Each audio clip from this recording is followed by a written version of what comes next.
Welcome, my name is Naila, and I am so excited to talk about this Jerry Springer documentary. This is on Netflix, and if you haven't watched it, you're gonna get some spoilers. If you have, then you'll understand what I'm talking about here. The point of this video is to talk about 3 lessons that you can learn from the Jerry Springer show. But before we do that, I'm gonna talk to you about the journey so that you have context into what Jerry Springer went through, who he did it with, and how he ended up where he did. So here's the story. Jerry Springer, he was a councilman, he lived in Chicago, and he was also a news anchor. And he was very buttoned up. He showed up on the news at night, and then they offered him to have a TV show during the day. And because of the essence of his show, it was ranking towards the bottom of the list. This is around the time when Oprah was around. She was #1 in ratings, and everybody was trying to beat Oprah. This new EP came in, and he was like, I have ideas. It was completely opposite of what Jerry Springer was known for. He had to make sure that Jerry Springer was open to his wild ideas. And he said, because they're already putting us late at night and we're not even a daytime show anymore, at this point, let's do a show that airs at 2 a.m. Because at 2 a.m., as we know, anything shown after the hours are pretty much crazy. In the midst of all this, the EP received so many phone calls from the network saying, don't do this, we're gonna cancel the show, but yet the ratings were going up. And despite getting those phone calls, the EP kept going and getting the ratings up to the point where the show ended up being not only a 2 a.m. show, but a daytime show as well. Eventually, it came down to the point where Jerry Springer ended up beating Oprah and being the #1 TV show. That's crazy. They dealt with so much criticism. They dealt with people writing articles about it being trash TV. There were people outside of the studio that were chanting against the show.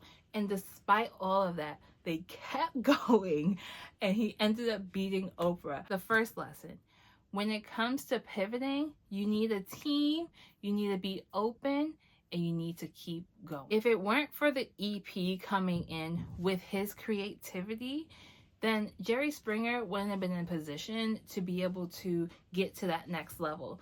Because of that EP's vision, because of that EP's will and might to keep going despite the calls that he was receiving and everyone protesting against the show, it took him to lead a team to get them to where they ended up, which was beating Oprah. It also took Jerry Springer being open to this pivot of, well, you're going from being buttoned up to putting yourself in a position of being a part of trash TV. But in addition to that, when they received all that criticism, they kept going. They didn't allow it to stop them. They didn't allow it to dictate the direction that they were going, because at the end of the day, they had a goal. They had a goal of beating Oprah and getting higher ratings, and they did. Number 2, the importance of authenticity and standing out. Now, because Jerry Springer was at the bottom of the list of all the daytime TV shows, him and his team, specifically the EP and producers, found a way to stand out. They weren't focused on what everyone else was doing and how they can replicate that so that they can be on the board. They were trying to figure out, what can we do differently that goes against the grain but still increases ratings and allows us to be #1. And you know what? Sometimes that means that we're going to have to fall back, go from being a daytime show to being a 2 a.m. show, and it sucks.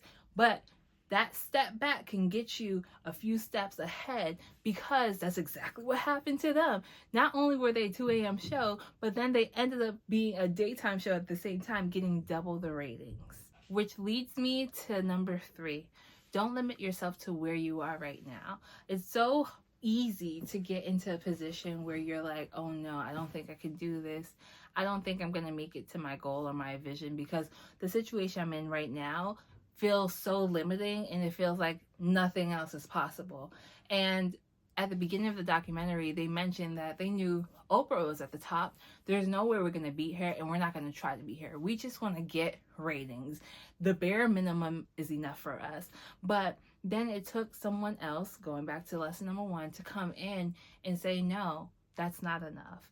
And because of that, they were able to surpass Oprah and dream bigger than they ever would have. And sometimes it takes other people to come in to get you to that next level and to help you think bigger. Don't limit yourself to what could be because of where you are right now, because it's clear as day that anything is possible, especially if trash TV can end up being Oprah during daytime television. I know it's super easy to get in our own way, especially when it comes to pursuing a vision, having an innovative idea, and I thought that this topic was, or this show, Jerry Springer Show, was so perfect for all my visionaries out there, because I know that when it comes to having an idea that's different from everyone else and you're just so sure about it, but you have this hesitation of pursuing it, it's something where because of that hesitation, you need to keep going. You actually should pursue it even further.